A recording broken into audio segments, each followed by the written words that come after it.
This episode is brought to you by SteelRoot, a national leader in helping companies meet cybersecurity compliance requirements and prepare for CMMC. Their experienced team of engineers and consultants assist organizations of all sizes to implement and manage IT systems that meet the technical requirements in DFARS and CMMC. Hello, everybody, and welcome back to another episode of 123 CMMC. My name is Dana Mantilia, and I am your host. And today, our special guest is Stuart Itkin, and he is with Coalfire Federal. So welcome, Stuart. Why don't you take a minute and tell us a little bit about you and a little bit about your company? Absolutely, Dana. Thank you. Thank you for having me. A little bit about Coalfire. We're a cloud security and cybersecurity services firm that helps cloud service providers, government agencies, and other organizations build secure software, deploy software applications securely, and we help them comply with the range of cybersecurity regulations and frameworks that are out there. We're a leading FedRAMP 3 PAO. In fact, we are the leading FedRAMP 3 PAO. We're a CMMC RPO and C3 PAO, which means we'll be able to perform CMMC assessments. And we also have the ability to apply the knowledge we have as an assessor to help organizations prepare for CMMC through our advisory services. At Coalfire Federal, I'm responsible for the CMMC and FedRAMP assessment and advisory practices. And I've been involved in cybersecurity and supply chain security, for over 20 years at this point. I'm getting good at it. Yeah, I guess so. This is going to be great because obviously you're going to put a lot of knowledge to this topic. And our topic today is going to be the actual assessment, the CMMC assessment. So our first question relative to this is, why is there so much concern over CMMC? Yeah, I think there's concern both on the government part and there's concern on the part of organizations across the defense industrial base. The concern from the government really surrounds the ineffectiveness of the current standards and regulations that have been put in place. I mean, we just see lots of intellectual property, lots of controlled, unclassified information being exfiltrated by our adversaries, kind of narrowing the technical superiority of the United States and really putting our warfighters at risk. From the standpoint of organizations within the defense industrial base, I think the concern really becomes out of the recognition that DoD is taking CMMC and supply chain cybersecurity seriously.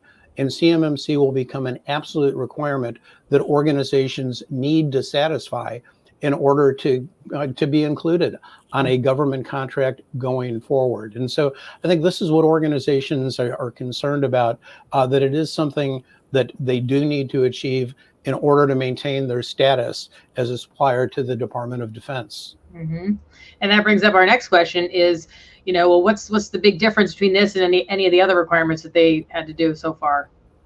Well, there's really quite a lot. And CMMC was designed as a response to the ineffectiveness of the previous regulations that existed, and one aimed at security. Probably the biggest difference and the one that organizations are most challenged by is that CMMC is a 100% conforming standard with very specific, with very detailed, with very exacting requirements. And every single one of them needs to be satisfied in order for an organization to pass their assessment. And while we talk about there being 130 practices, any one of those practices can have multiple requirements. The first practice for access control, it's named AC 1.001. It has 6 individual requirements. Each of those requirements needs to be satisfied in order for an organization to pass its CMMC assessment. The other big difference is CMMC is about maturity, not about compliance. Compliance is generally responded to by what do I need to do to check the box? And sometimes an organization, they're just going to find what is the least expensive, easiest thing I can do, box checked, move on to the next, independent of whether it's really effective. Well, maturity is about, have you done it, but are you also using it, and is it effective, to ensure that you've really achieved an environment which is secure. Another big difference is around the scoring. That 800-171, which was the predecessor regulation to be able to secure controlled unclassified information, required organizations to kind of grade their own test, to self-assess, and to report that score. And the problem was that organizations didn't apply those requirements consistently. And somebody grading their own test probably a little bit more prone to give themselves the benefit of the doubt and say, yeah, this is kind of good enough. And as a consequence, again, we found a tremendous amount of leakage of CUI, of other intellectual property. And finally, NIST 800-171 involved POAMs, that you had the opportunity to address a requirement without satisfying the requirement. I could say, gee, I haven't done that yet, but I promised to get it done. But the promise to do something like the promise to put a lock on my door to my house and to close the door, not as effective as keeping somebody else out, is actually buying that lock, implementing it, and locking it. So these are some of the fundamental differences between CMMC that just makes it harder for organizations to be able to achieve that minimum level of cybersecurity the DoD is insisting upon for organizations that are going to handle, or organizations that are going to create controlled unclassified information. Mm-hmm. And I think one of the things too is that because the DoD assumes everybody's been doing, what they are self-assessing, there's not that much of an increase in what's mandatory for CMMC. But as you mentioned, a lot of them really maybe have not been doing everything that they're supposed to be doing. And I think when people get started into this, they're going to say, well, why are they being so strict about this now? And I think the long story short is that the DoD is at the end of their rope with this, with trying to get this, people on track. And now they're going to mandate it. And this is what we need to do to protect our country's information.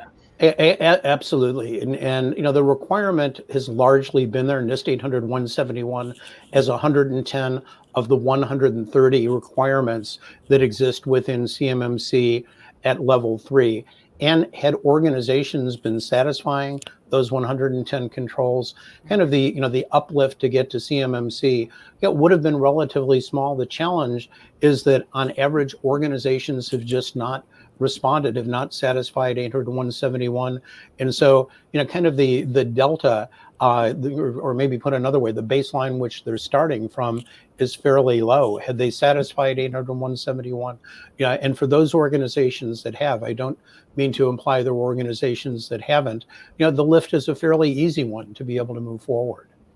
And that's why I always say the sooner you get started on this, the better, especially if you aren't really doing too much right now. Absolutely. Yep. So what are some best practices that some of these organizations can put in place to get going on their little journey in CMMC? Well, I mean, you've already talked about starting early, because it is a journey to go through the process of, first of all, defining where is CUI within my organization?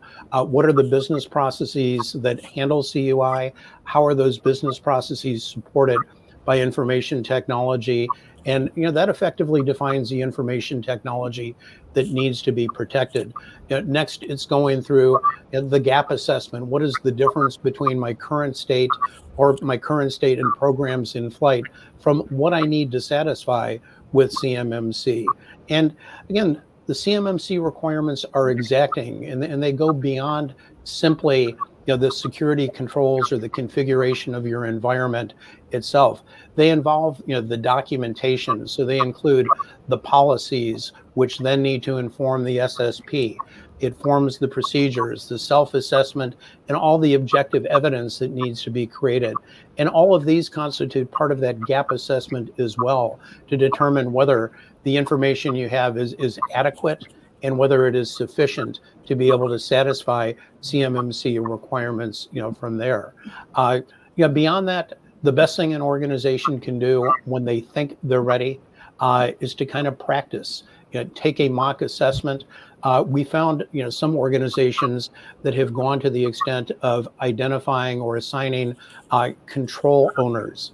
And a control owner, let's say for access control 1, is going to be the individual responsible for verifying that the technical solutions put in place satisfy that requirement, verifying that all of the documentation is adequate and sufficient, that it's all consistent, and also to the point where they've gone through and they've prepared the narrative ahead of time for when an assessor comes in and says, tell me how you've satisfied that.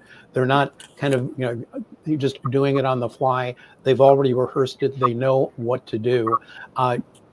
But best practices really involve being at the point where you're 100% confident that you're going to pass an assessment before the assessor shows up.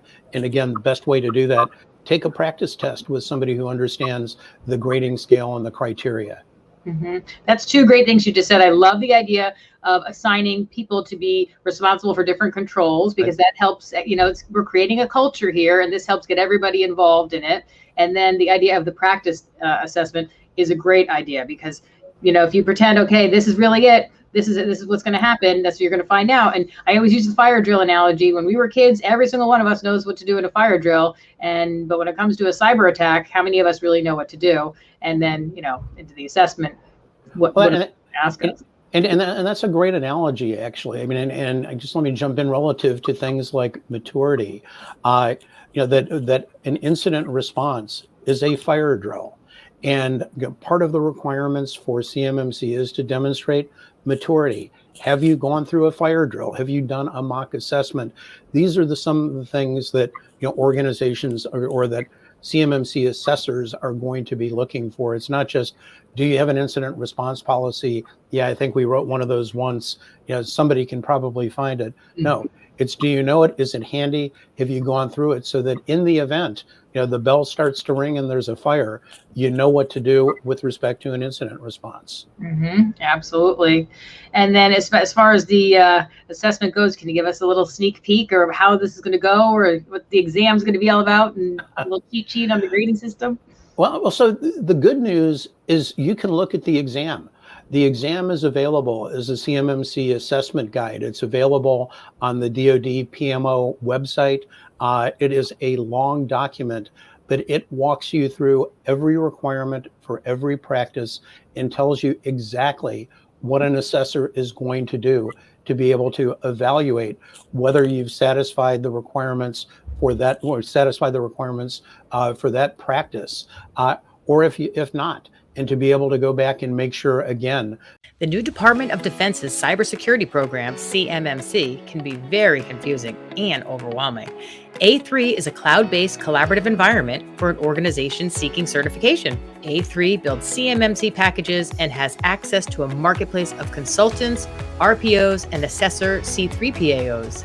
A3 creates a roadmap for each cybersecurity requirement and helps break things down step by step. Please visit cyberdataintelligence.com/A3. That you have satisfied. So you have the grading scale or the test, so to speak. What you'll see is that at the discretion of the assessor, that they can apply 2 of 3 assessment methodologies to any one of these requirements.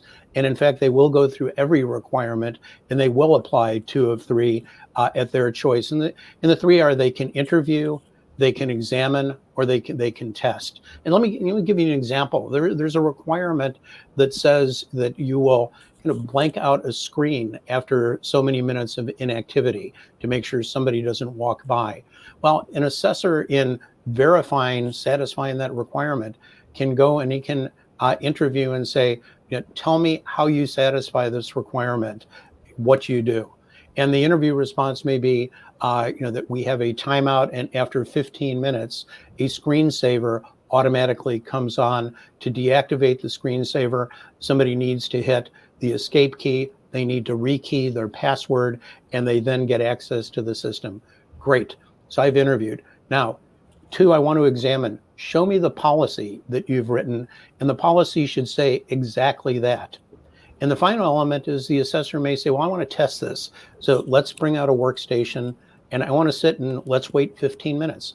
I want to see that, in fact, the screensaver comes on, and after 15 minutes that I can hit escape, key in the password, and in fact, the screen reactivates. So this is kind of what the test is going to look like. But as I said, the good news is that the requirements are all there. You can look at them and understand what you need to do. Take the time to make sure that you understand them, have rehearsed them, and are 100% confident that you can respond to each and every one of them. And again, when you look at that document, there's a lot of them. It's in the hundreds of pages long. And that was really good the way you did the very specific hit the escape key. Then you have to enter. I mean, that's what it is. It's almost like if when we did an exercise in school where you had to literally write down exactly how to make a peanut butter and jelly sandwich. And it's not just, throw the peanut butter on the bread and, no, you have to go get the peanut butter. You have to open it up. You have to get the jelly, And so that was a very good example of how you would write that policy with the very specific steps. And then you're not missing anything. Right, and the corresponding procedures as well, and kind of the guidance is, imagine the person who does this every day, wins the lottery, and decides they're not coming to work. You need to take somebody to come in. They should be able to follow the steps in the procedure one after another, and whether it's provisioning a new user within the system or whatever it may be, but all of that needs to be thoroughly documented. And again, you may have satisfied the requirement technically, but if you haven't satisfied it within the documentation, which will be looked at by the assessor, you're not going to pass the exam. No, that's a very, very, very good example there. All right, here. So when they feel like they are ready to be assessed, what is this going to look like now? What's the process? How do they find one of these C3PAOs? Walk us through that. Well, so finding a C3PAO is easy.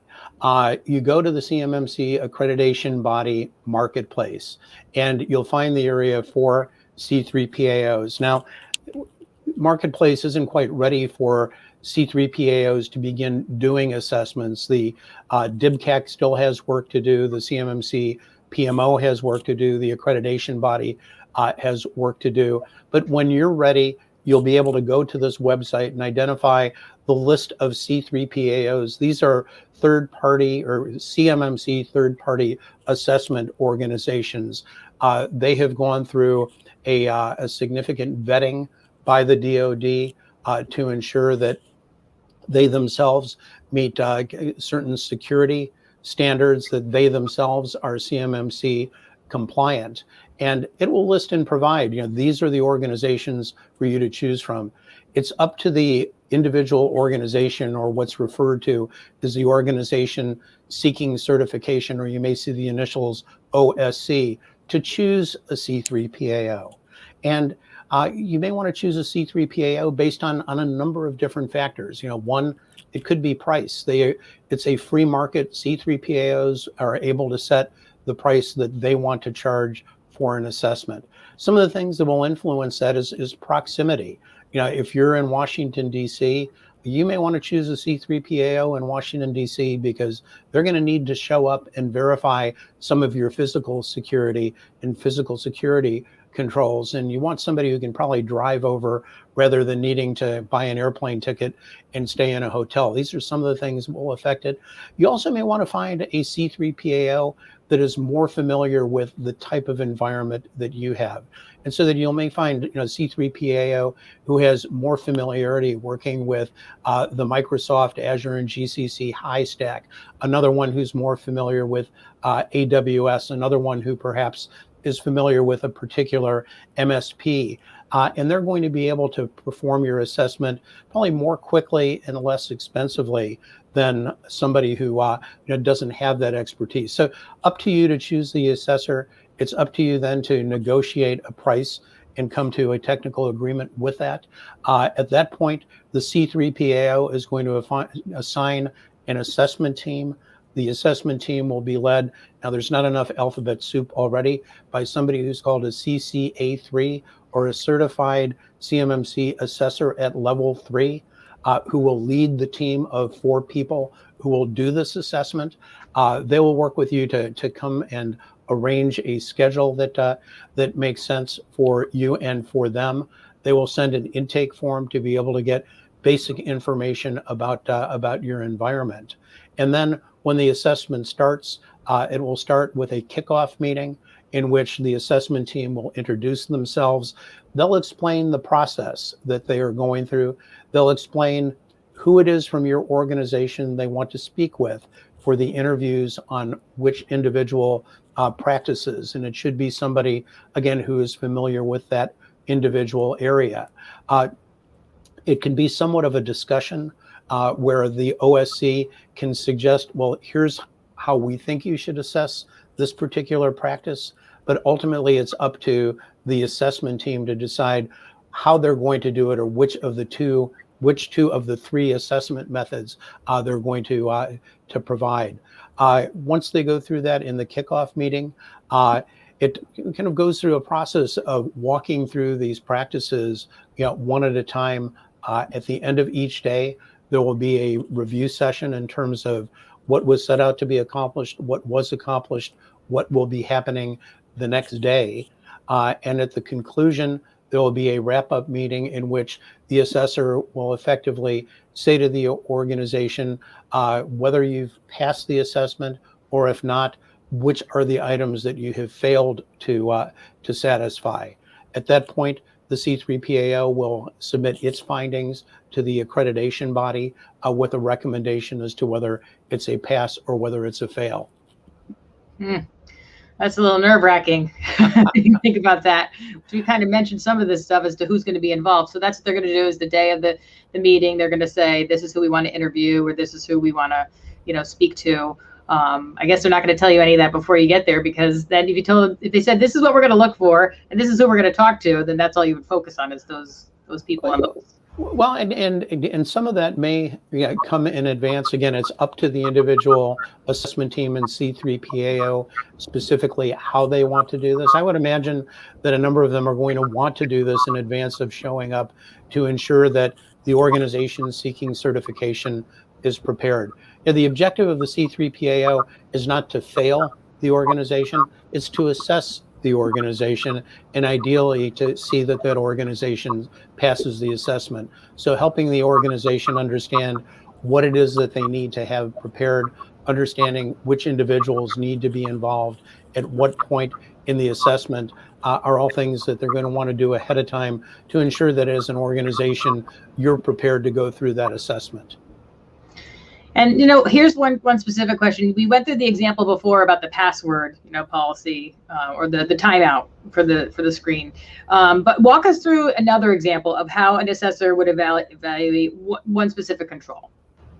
So, I mean, the methodology is going to be, the same, for any one of them. It may be, let's take incident response. I think it's IR 3.099.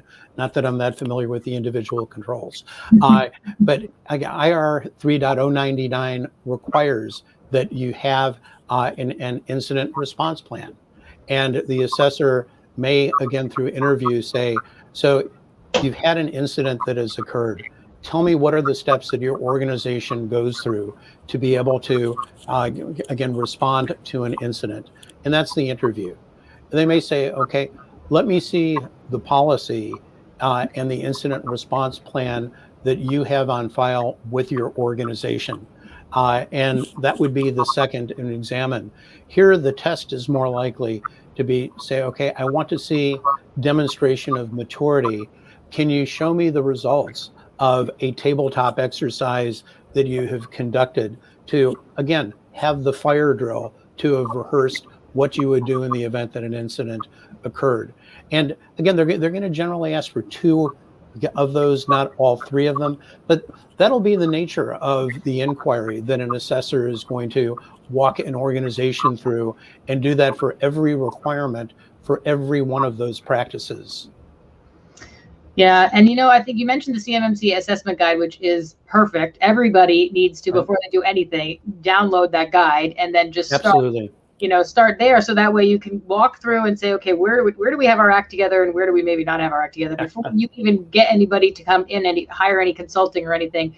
Just there's a lot of stuff you could do, not everything, because it is a little overwhelming, but and then thinking about those three things you had just mentioned with how they're going to actually evaluate it. Yeah. So. All right. Well, that was very, very, very helpful. Do you have anything else you want to add before we wrap this up? I think, let's go back to where we started. Start now. The journey is a long journey. The length is really dependent on the baseline. Where is it that you're starting from? And don't underestimate the requirements and the time to be able to satisfy those requirements and the cost that will be involved. And again, getting ready.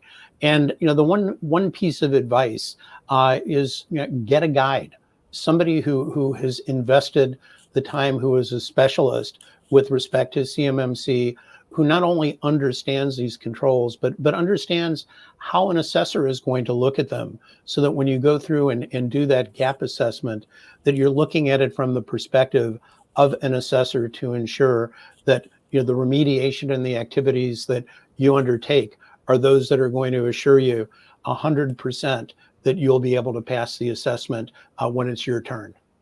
And, going back to the employee that wins the lottery that just decides that they're no longer coming in, thinking like that with, okay, brand new person came in and they have to do it based on what you have documented, would they be able to pick up the pieces and, Exactly. And I'd love to become that person who wins the lottery and doesn't come in tomorrow. Hasn't happened yet. There's still hope. There's still hope. My wife says I need to buy a ticket. But well, thank you very, very much for your time. I really appreciate all your amazing knowledge that you just shared with us. So thank you for that. And thank you very much to everybody that tuned in. So we hope to see you on the next episode. So thank you. See you soon. This episode is brought to you by SteelRoot, a national leader in helping companies meet cybersecurity compliance requirements and prepare for CMMC. Their experienced team of engineers and consultants assist organizations of all sizes to implement and manage IT systems that meet the technical requirements in DFARS and CMMC.